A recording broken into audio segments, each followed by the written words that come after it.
In this video, I'm talking about the purpose of grounding for anxiety, panic, stress, overwhelm, and I'm going to give some practical examples of grounding techniques that have worked well for me in the past, in the hope that they might be helpful for some of you too. If you're new here, my name is Nicola, I'm an occupational therapist and I make videos with tips and information about mental health and generally living well. I would love it if you click the subscribe button and join me on this journey and help me to build this community so that I can help as many people as possible.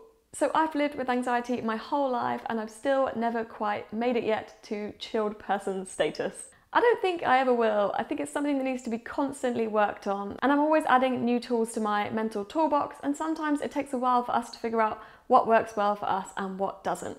So when we're talking about grounding, on the very most basic level, we're talking about our ability to be present in that very moment, to be in the physical space around us and outside of the stress eruption that's happening within us. Grounding techniques can help us when we're in a panic attack, if we're having a trauma flashback, if we're having some sort of any distressing emotion, and also it can help those of us who are experiencing dissociation as well. Grounding involves using our body and our 5 senses to really anchor us into that present moment. So when our mind gets away from us, we can apply grounding techniques to self-regulate and recover much more quickly. Grounding isn't just about being in the present moment though. It stems from the idea of being well rooted to the earth and the earth's energy. If we're deeply rooted, we are stable. We are quite literally brought back down to earth. If we're not grounded, we can get too swept up in the world around us and disconnected from ourselves. Honestly, for someone like me who lives up in the clouds a lot of the time, grounding can really help me bring myself back down to earth, feel calmer and be able to focus on whatever it is that needs doing. Like recording this video. I've picked 5 of some of my favourite grounding techniques and I'm going to share them with you now.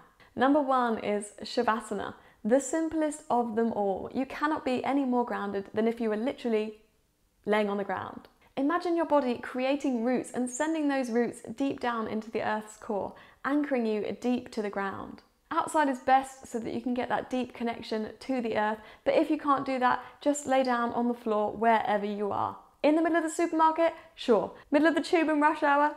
Do it. I'm so good at giving advice. Number 2 is smell something strong and beautiful. For me, I like to use an essential oil. For you, maybe you have a favourite perfume or a favourite person you like to smell. I find that if I go for something really strong, like smelling an essential oil, then it's really overpowering and it's quite difficult to not be in that present moment when I smell that smell. I also like the diffuser and I like using smells that take me to a nice place, like lavender and jasmine smelling like the outdoors, or some ylang ylang smelling like I'm having a fancy expensive massage. The little bottles of essential oil are really small and you can take them with you in a pocket or a handbag so that you can have them with you wherever you go. So this is a nice, really easy one. Number 3 is listen to something. Even better if that something is meditation or breathwork related. But it could just be your favourite artist, your favourite podcast. I love Headspace's 3-minute SOS micro meditations on their app. I find it's just the perfect length for the distraction to take me away when I'm having a panic.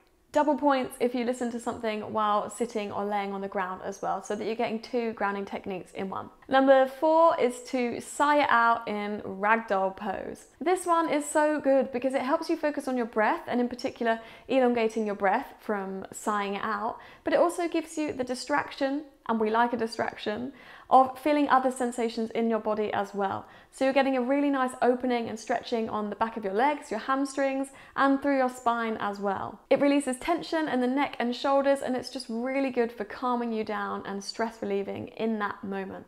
I like to hang here for a while and sigh it out a good few times, really cementing the fact that I do not care how ridiculous I look if it's going to help me feel better. Number 5 is to look for 5 things that you can see around you. This is the simplified version of the 5, 4, 3, 2, 1 technique that we use in grounding and meditation, and that involves using your 5 senses to anchor you into the present moment. So it would be, for example, looking for 5 things that you can see around you, 4 things that you can hear around you, 3 things that you can smell around you, 2 things you can feel, and 1 thing you can taste. Did I do taste?